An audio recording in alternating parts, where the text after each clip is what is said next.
మీరు రాత్రి పడకమీద పడుకున్నప్పుడు మీ మెదడులో ఆలోచనల యుద్ధం మొదలవుతుందా? రేపేమవుతుందో అనే భయం, నిన్న జరిగిన అవమానం లేదా భవిష్యత్తులో రాబోయే సమస్యలు మిమ్మల్ని నిద్రపోనివ్వకుండా చేస్తున్నాయా? ఆందోళన అనేది ఒక నిశ్శబ్ద శత్రువు. అది మీ ఆరోగ్యాన్ని, మీ సృజనాత్మకతను మరియు మీ జీవితంలోని ఆనందాన్ని నిశ్శబ్దంగా హరిస్తుంది. విచిత్రమేమిటంటే మనం పడే ఆందోళనల్లో 90% అసలు నిజ జీవితంలో జరగవు. మనం కేవలం ఊహల్లోనే ఒక నరకాన్ని నిర్మించుకొని అందులో బందీలవుతున్నాం. మరి ఈ ఆందోళన అనే అగాధం నుండి బయటపడటమెలా? ప్రపంచ ప్రఖ్యాత రచయిత డేల్ కార్నెగీ కొన్ని దశాబ్దాల క్రితమే ఆందోళనను జయించడానికి అత్యంత శక్తివంతమైన మరియు ప్రాక్టికల్ మార్గాలను తన పరిశోధనల ద్వారా ప్రపంచానికి అందించారు.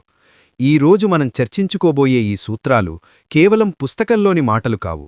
ఇవి లక్షలాది మంది జీవితాలను చీకటి నుండి వెలుగువైపు నడిపించిన ఆయుధాలు. ఈ వీడియో ముగిసేసరికి మీ మనసులోని ఆందోళనల భారం తగ్గి మీరొక సరికొత్త ప్రశాంతతను అనుభూతి చెందుతారు. మనం ముందుగా అర్థం చేసుకోవాల్సిన ఒక అద్భుతమైన సత్యం ఉంది. అదే డే టైట్ కంపార్ట్మెంట్స్లో జీవించడం. ఒక భారీ ఓడ సముద్రంలో ప్రయాణిస్తున్నప్పుడు అందులో నీరు రాకుండా ఉండటానికి వాటర్ టైట్ కంపార్ట్మెంట్స్ ఉంటాయి. అంటే ఒక భాగంలో నీరు వచ్చినా మిగతా భాగాలకు చేరకుండా తలుపులు మూసేస్తారు. మన జీవితం కూడా ఒక ప్రయాణం లాంటిది. మనం నిన్నటి చేదు జ్ఞాపకాలను మరియు రేపటి భయాల తలుపులను గట్టిగా మూసేయాలి. కేవలం ఈ రోజు, ఈ క్షణం అనే కంపార్ట్మెంట్లో మాత్రమే జీవించాలి. రేపటి గురించి ప్లాన్ చేసుకోవడం వేరు, రేపటి గురించి ఆందోళన చెందడం వేరు. ఆందోళన మిమ్మల్ని రేపటి సమస్యల నుండి కాపాడదు, కానీ అది ఈ రోజు మీ దగ్గర ఉన్న శక్తిని మాత్రం ఖచ్చితంగా దొంగిలిస్తుంది. మీ చేతుల్లో ఉన్నది కేవలం ఈ 24 గంటలు మాత్రమే. ఈ కాలాన్ని మీరు ఎంత ప్రశాంతంగా గడిపితే మీ భవిష్యత్తు అంత అద్భుతంగా మారుతుంది.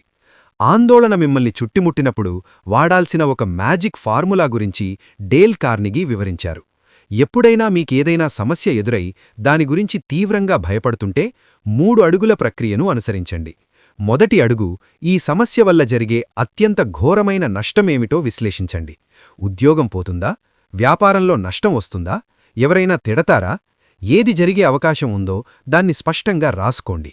రెండో అడుగు, ఆ ఘోరమైన నష్టాన్ని మానసికంగా అంగీకరించండి.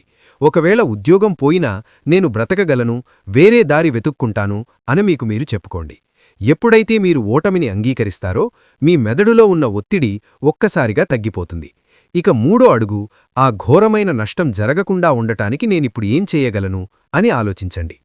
భయం పోయాక మీ మెదడు అత్యంత వేగంగా పనిచేస్తుంది. అప్పుడు మీకు అద్భుతమైన పరిష్కారాలు దొరుకుతాయి. ఆందోళన మిమ్మల్ని స్తంభింపజేస్తుంది, కానీ ఈ ఫార్ములా మిమ్మల్ని ముందుకు నడిపిస్తుంది. చాలామందికి ఆందోళన కలగడానికి కారణం సరైన సమాచారం లేకపోవడం. సగం తెలిసిన విషయాలు ఎప్పుడూ భయాన్ని కలిగిస్తాయి.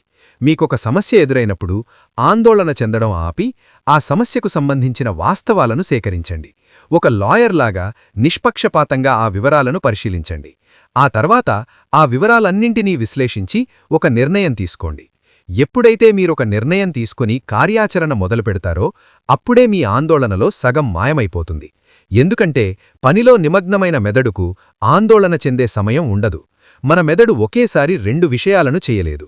మీరు తీవ్రమైన ఏకాగ్రతతో పనిచేస్తుంటే భయం మీ మనసులోకి ప్రవేశించలేదు. అందుకే ఆందోళనను జయించడానికి అత్యంత సులభమైన మార్గం మిమ్మల్ని మీరు ఎప్పుడూ ఏదో ఒక పనిలో బిజీగా ఉంచుకోవడం. మనం పడే ఆందోళనల్లో ఎక్కువ భాగం సామాన్యమైన గణాంకాలకు విరుద్ధంగా ఉంటాయి. దీన్నే లా ఆఫ్ యావరేజెస్ అంటారు. అంటే మీరు దేని గురించైతే భయపడుతున్నారు అది నిజంగా జరగడానికి ఎన్ని అవకాశాలున్నాయో ఒక్కసారి లెక్కకట్టండి. లక్షలో ఒక్కసారి జరిగే ప్రమాదం గురించి ఆలోచిస్తూ మీ జీవితాన్ని వృధా చేసుకుంటున్నారా? మెరుపు తగులుతుందేమో లేదా విమానం కూలిపోతుందేమో అని భయపడటం ఎంత మూర్ఖత్వమో, జరగడానికి అస్సలు అవకాశం లేని విషయాల గురించి ఆందోళన చెందడం కూడా అంతే మూర్ఖత్వం. మీ భయాలను తర్కంతో ఎదురించండి.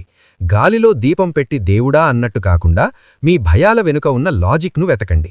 అప్పుడు మీకే నవ్వొస్తుంది, నేను ఎంత చిన్న విషయానికి ఇంతగా కృమిపోయానా అని. జరిగిన దాని గురించి బాధపడటం అంటే రంపంతో రంపపు పొడిని కొయ్యాలని ప్రయత్నించడం లాంటిది. రంపం చెక్కను కొయ్యగలదు, కానీ ఆల్రెడీ పొడైపోయిన పొడిని మళ్లీ కొయ్యలేదు. అలాగే గతం అనేది అయిపోయింది, దాన్ని ఎవ్వరూ మార్చలేరు. మీరు ఎంతగా ఏడిచినా, ఎంతగా కుమిలిపోయినా ఒక్క సెకండు కాలాన్ని కూడా వెనక్కి తీసుకురాలేరు. గతంలోంచి పాఠాలను నేర్చుకోండి, కాని గతాన్ని మీ నెత్తిమీద మోయకండి. గతాన్ని గతంలోనే వదిలేయండి. వర్తమానమే మీ అసలైన సామ్రాజ్యం. మీరు ఈ క్షణం చేసే పనులే మీ భవిష్యత్తును నిర్మిస్తాయి. ఎవరైతే గతంలోనే బ్రతుకుతారో వారు ఎప్పటికీ ముందుకు సాగలేరు. మీ తప్పులను క్షమించుకోండి, ఇతరుల తప్పులను మర్చిపోండి. అప్పుడే మీ మనసు తేలికగా మారుతుంది. ఆందోళనను దూరం చేయడంలో కృతజ్ఞతాభావం ఒక అద్భుతమైన మందులా పనిచేస్తుంది. మనం ఎప్పుడూ మన దగ్గర లేని వాటి గురించి ఆలోచిస్తూ బాధపడతాం తప్ప మనకు లభించిన అద్భుతాల గురించి పట్టించుకోం. మీ దగ్గర ఉన్న 2 కళ్ళు ఎంత విలువైనవో ఆలోచించారా? కోట్ల రూపాయలిచ్చినా మీ కళ్లను ఎవరికైనా ఇస్తారా? మీ 2 కాళ్ళు, మీ ఆరోగ్యం, మీకు తోడుగా ఉన్న మనుషులు, ఇవన్నీ ప్రపంచంలోని అన్ని సంపదల కంటే గొప్పవి. మనకున్న ఆశీర్వాదాలను లెక్కించడం మొదలుపెడితే మనకు ఆందోళన చెందే అర్హత లేదని మనకే అర్థమవుతుంది. ప్రతిరోజు ఉదయం లేవగానే మీకు లభించిన 5 మంచి విషయాలు గుర్తు చేసుకోండి. ఈ చిన్న అలవాటు మీ ఆలోచనా విధానాన్ని ప్రతికూలత నుండి సానుకూలత వైపు మళ్లిస్తుంది. మరో ముఖ్యమైన విషయమేమిటంటే, ఇతరుల నుండి కృతజ్ఞతను ఆశించకండి. మీరు ఎవరికైనా సహాయం చేసినప్పుడు వారు మీకు తిరిగి కృతజ్ఞతలు చెప్పాలని కోరుకోవడం వల్లే మీకు బాధ కలుగుతుంది. సహాయం చేయడం మీ బాధ్యత. అది మీకు ఆనందాన్నివ్వాలి. ఎదుటివారు ఎలా స్పందిస్తారు అనేది వారి సంస్కారం. మీరు ఆశించకుండా ఇతరులకు మేలు చేసినప్పుడు మీ మనసులో ఒక రకమైన దైవికమైన ప్రశాంతత ఏర్పడుతుంది. అలాగే ఇతరుల విమర్శల గురించి అస్సలు పట్టించుకోవద్దు. ఎవరైనా మిమ్మల్ని విమర్శిస్తున్నారంటే మీరు ఏదో ఒక ముఖ్యమైన పని చేస్తున్నారని అర్థం. చచ్చిన కుక్కను ఎవ్వరూ తన్నరు. కాబట్టి విమర్శలను మీ ఎదుగుదలకు సర్టిఫికెట్లుగా భావించండి తప్ప వాటిని చూసి కృంగిపోవద్దు. నీతిగా బ్రతకడం మరియు నిజాయితీగా ఉండటం మీ ఆందోళనను తగ్గిస్తాయి. అబద్ధాలు చెప్పే వ్యక్తి ఎప్పుడూ భయంతో బ్రతుకుతాడు. ఎందుకంటే ఆ అబద్ధం ఎప్పుడు బయటపడుతుందో అనే ఆందోళన అతన్ని వెంటాడుతుంది. కానీ నిజం మాట్లాడేవాడికి అటువంటి భయం ఉండదు. మీ మనస్సాక్షి శుభ్రంగా ఉన్నప్పుడు మీరు ప్రశాంతంగా నిద్రపోగలరు. ఆందోళన అనేది అశాంతి నుండి పుడుతుంది. ఆ అశాంతికి కారణం మన ఆలోచనల్లో ఉండే మాలిన్యం. మీ విలువలకు కట్టుబడి జీవించినప్పుడు మీలో ఒక తెలియని ఆత్మస్థైర్యం పుడుతుంది. ఆ ఆత్మస్థైర్యమే మీకు రక్షణ కవచంలా నిలుస్తుంది. మీ జీవితంలో ఒక లక్ష్యం ఉండడం చాలా అవసరం. గమ్యం లేని ప్రయాణం ఎప్పుడూ అయోమయాన్ని, ఆందోళనను కలిగిస్తుంది. మీ శక్తిని ఒక గొప్ప ఆశయం కోసం వెచ్చించండి. ఎప్పుడైతే మీరు మీ కంటే పెద్దదైన ఒక కారణం కోసం బ్రతుకుతారో అప్పుడు మీ వ్యక్తిగత చిన్న చిన్న సమస్యలు చాలా అల్పంగా అనిపిస్తాయి. లోకానికి నేను ఏమి ఇవ్వగలను అని ఆలోచించేవాడికి ఆందోళన ఉండదు. కేవలం నాకేమి లభిస్తుంది అని ఆలోచించేవాడే నిరంతరం భయపడుతుంటాడు. స్వార్థాన్ని వదిలేసి పరోపకారం వైపు అడుగులు వేయండి. ఇతరుల ముఖంలో చిరునవ్వు చూడటమే మీ ఆందోళనకు అతిపెద్ద విరుగుడు.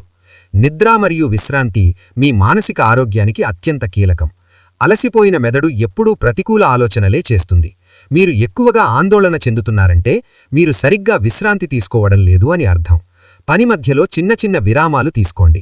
రాత్రిపూట ప్రశాంతంగా నిద్రపోండి. శారీరక ఆరోగ్యం సరిగ్గా ఉన్నప్పుడు మానసిక బలం దానంతట అదే పెరుగుతుంది. మీ ఆహారం, మీ వ్యాయామం మీ ఆలోచనల మీద నేరుగా ప్రభావం చూపుతాయి.